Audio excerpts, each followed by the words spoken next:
To Liverpool, when you woke up in the morning, your dad said that you told him you were going to get sent off.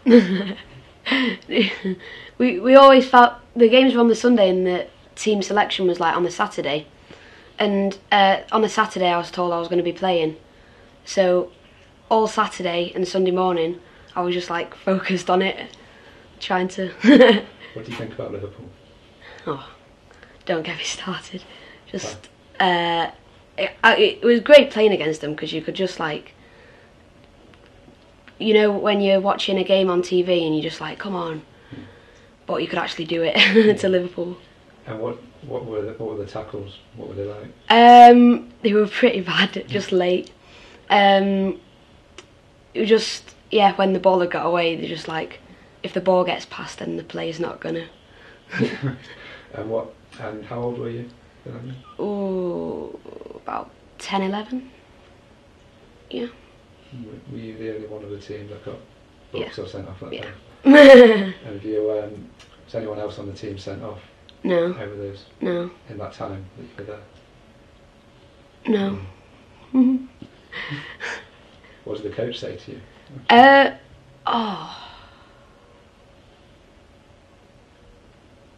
can't remember. It was probably Louis that said something. Yeah, Louis. He was one of the coaches there. It was okay. So what did the coach say to you? So I came off the pitch, and he patted me on the back and said that that's the spirit we like to see. So I didn't feel as bad then, you know, and that the coach sort of was behind me. Did you actually feel bad? No. Okay, that's great. Okay, so first of all, around about 5:30, Dylan's feed would go off at an alarm. So Steve's usually up first thing, and he'll go and flush him off on that. Then he needs waking up, because he'll need to take his creon, which is his enzymes to digest his feed that he's just had.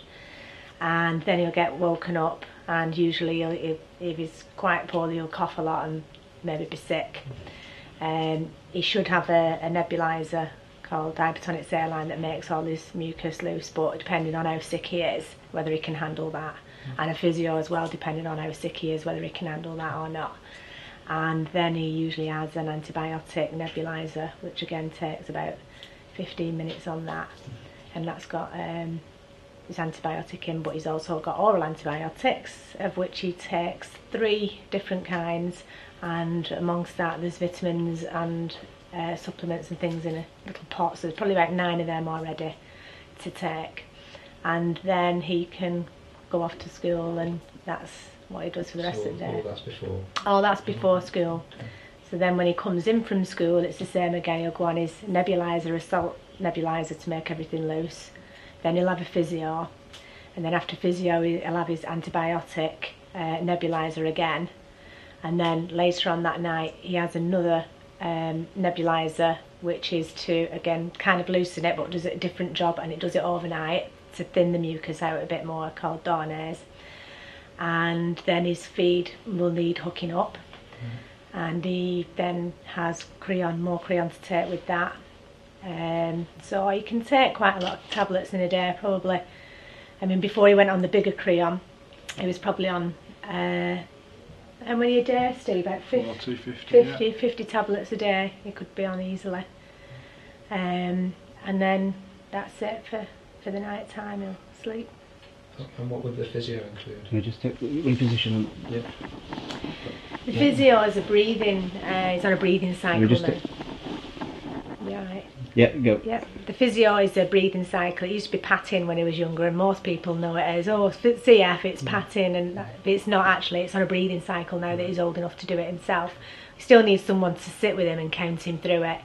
So it's 3 cycles on each side, lie down flat, and it'll be 5 deep breaths, and then relax for 5 small breaths, and then sit up and huff and cough, and he'll do that 3 times on each side. So it takes about 25 minutes to get that through. And has he always been on this much medication, or is that a development in the last? It's creeped up. I mean, he's in the last 12 months. It's probably really crept up. He had a porta cath fitted because of poor line access, so he has a port. He had that done on Christmas Eve, not the one just gone, the one before. We took that slot.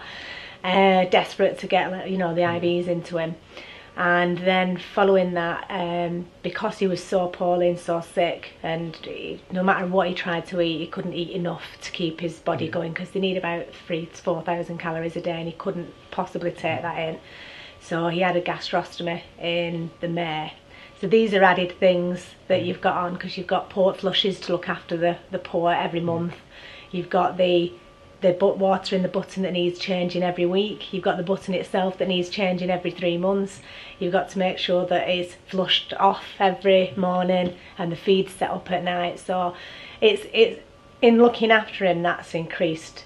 And the IVs over the last 18 months, because of the NTM infection, have been non-stop really. You can go in for 3 weeks and come out for about 3 weeks and then be back in again for 3 weeks, and it's just been that cycle really, while we're trying to get on top of the bacteria that's causing the issues for him. Absolutely wonderful.